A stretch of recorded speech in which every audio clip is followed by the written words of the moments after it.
Grab a cup and let's spill the tea. Your unabridged connection to mainstream news here on WHIP Radio, Philly's #1 college radio station.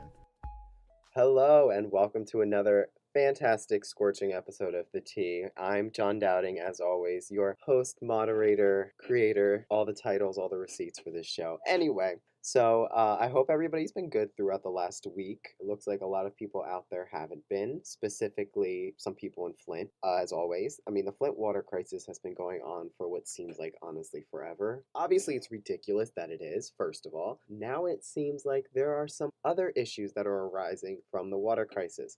A study came out Thursday, September 21st, and it's saying now that the Flint water crisis is blamed for lower fertility rates and increased fatal death rates. This study obviously examined the water in Flint, Michigan, and it showed the different severe health problems that arose from this. Little background about the crisis. To save money, the city of Flint, Michigan decided to source its water from the Flint River because it was a lot cheaper to take water from there than water from Detroit. However, cheap isn't always good, and the water was so corrosive from the Flint River that it leached lead from the pipes right into the faucets of people's homes. So 41-year-old Nakia Wakes blames the lead in her water for her 2015 miscarriage of her twins. She wasn't sure why. Obviously, she said like everything was fine, but the weird thing was that she noticed was that her and her family, her other two children at the time, they were getting like, it looked like weird rashes and things from, after they got out of the shower, and they could not understand why. So last year, obviously, it's known to the public that there was extremely high levels of lead in the water. So now, after she got her water tested, they found lead concentrations of 1,100 parts per billion in her water. And here's the scary part. The EPA says safe levels of lead in water should be no higher than 15 parts per billion. And in her water was 1,100 parts per billion. According to this new medical research study, the fetal death rates increased by 58% in Flint after the city switched its water source in April 2014. So there is literally no argument that you can make to justify any of the actions that took place in the city. This is just pure carelessness on the part of the people running in the city managers, the politicians, every single person from bottom up who is helping to run the city. This is a mistake on their part, and they need to be held accountable. Obviously, the only other argument you could ever make, which is like really screwed up, is that the people in Flint should have done their due diligence and investigated why they got rashes. But a lot of the people in Flint are very poor. So people have 1,001 other things going on in their life besides figuring out why they have a rash and figuring out why or where the rash came from and how they can stop. Those people do not have time to focus on that. And they shouldn't have to worry about having 1,100 parts per billion of lead in their water when you should have 15 parts per billion. It's absolutely ridiculous. This has been going on forever, and I really cannot fathom, put together the reason as to why it happened. Like, I genuinely cannot understand why it happened. And I cannot understand why they haven't fixed it yet. It's government for you, I guess. Let's sit back, acknowledge a problem, but let's not fix it. Especially because it's the urban poor, so why would we help them out? I mean, they don't matter. But anyway, I digress. So, the big story for this past weekend, which is still going on probably right now as I speak. On Saturday, the NFL commissioner, LeBron James, blasted Trump for tweets against athletes. So President Trump came under harsh criticism, first from the NBA, because they invited the Golden State Warriors to come to the White House, obviously because they won the championship. Then Stephen Curry, who's a very notable player on the team, was hesitant to coming, and he really didn't want to go because it's Trump. And Stephen Curry was like, I'm not going to really go. And so then Trump tweeted, going to the White House is considered a great honor for a championship team. Stephen Curry is hesitating, therefore invitation is withdrawn. The Golden State Warriors announced they'll use their DC trip constructively, seeing they have no reason to go to the White House now whatsoever. So that was the first part of it. Then President Trump came under criticism from the NFL because of going back to the 2016 protest from Colin Kaepernick where he took a knee during the national anthem. So President Trump says if a player wants the privilege of making millions of dollars in the NFL or other leagues, he or she should not be allowed to disrespect our great American flag or country and should stand for the national anthem. If not, you're fired. Find something else to do. President Trump also used some other harsh words and called these people SOBs and said if any SOB wants to kneel, they should be fired. So that really angered a lot of people in the NFL. The NFL commissioner, Roger Goodell, slammed Trump for the comments he made during his rally in Alabama, which I don't understand why Trump keeps holding these rallies, but I'm not even going to try to question it at this point. There's no point. So anyway, when President Trump was at his rally in Alabama, he's the NFL commissioner said on Twitter so these comments that Trump made were initially made in Alabama.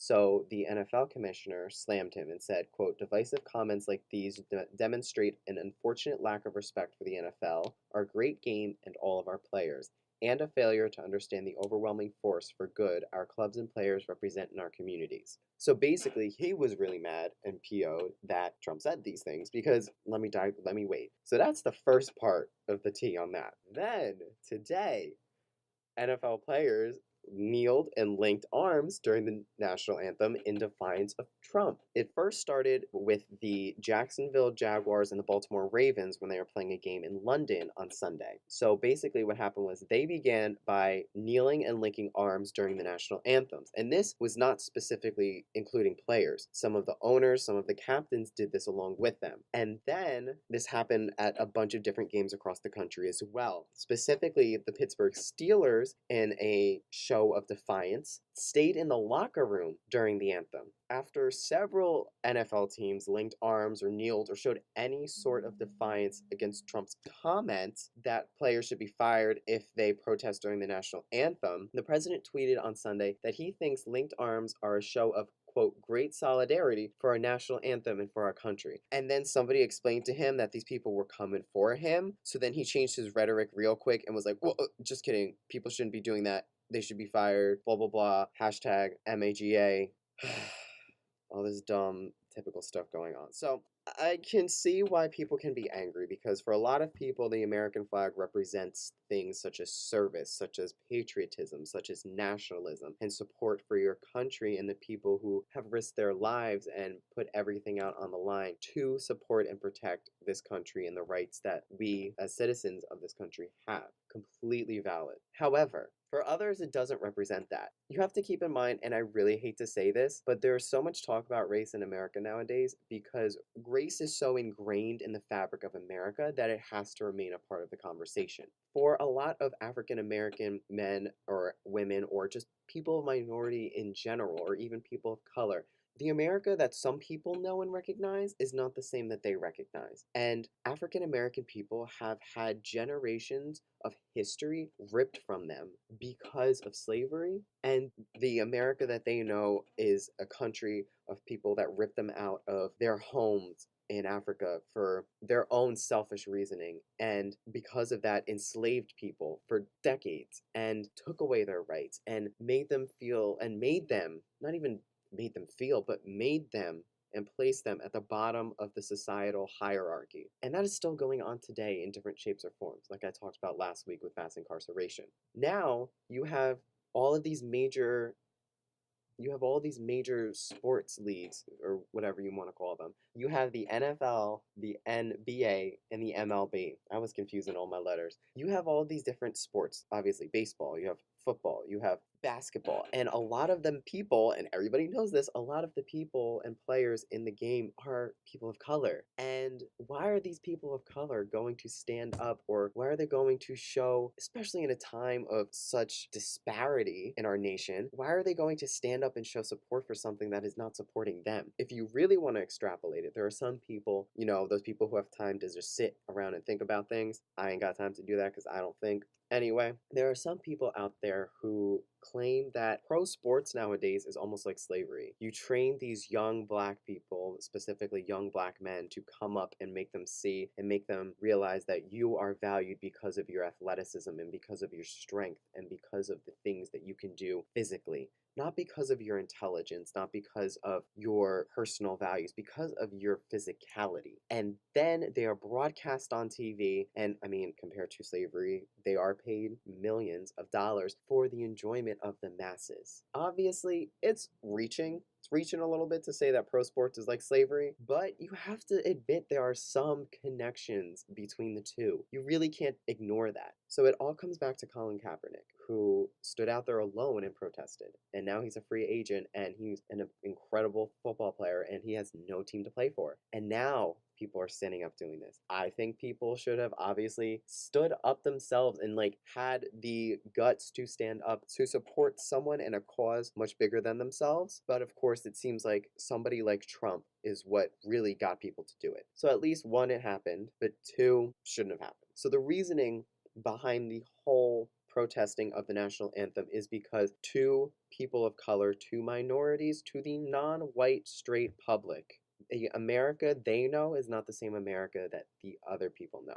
And we need to keep that in mind. There are 1,001 different perspectives to every single story, and we cannot restrict and inhibit and force upon a particular story to people when they know deep down and they have experienced a completely different reality. Because honestly, there are the privileged of society. We know those people. They have no cares for money. They have no fears for anything. They go about their day and they don't have to worry about walking home on the street late at night and worrying about getting shot for no reason. Or even just walking down the street and getting shot, even though you may be deaf. Regardless, I'm not saying anything about police brutality. I'm not saying anything about, I don't know, I'm not saying any anti whatever. I just think people need to open their eyes to the other stories that are out there. I may be a journalist saying this, so that's where I'm getting this from, but people need to realize that there are other perspectives and other things out there, and you need to acknowledge and accept that because those are the real Americans, the people who can accept the differences amongst people around them, because that is what makes a good America, recognizing the strengths in our differences, the strengths in our diversities. We're going to see where this goes. I'm very interested to see what will happen in the coming days with this last story about the NFL, and not just the NFL now, the other major pro sports teams and their whole take on all of this. Thank you for bearing with me during this episode because my allergies decided to come back and do all sorts of harm to me and my sinuses and everything, so I sound horrible. But thank you for listening. As always, this has been The Tea with Jon Dowding here on WHIP Radio. Thanks so much for listening. I'll see you guys next week.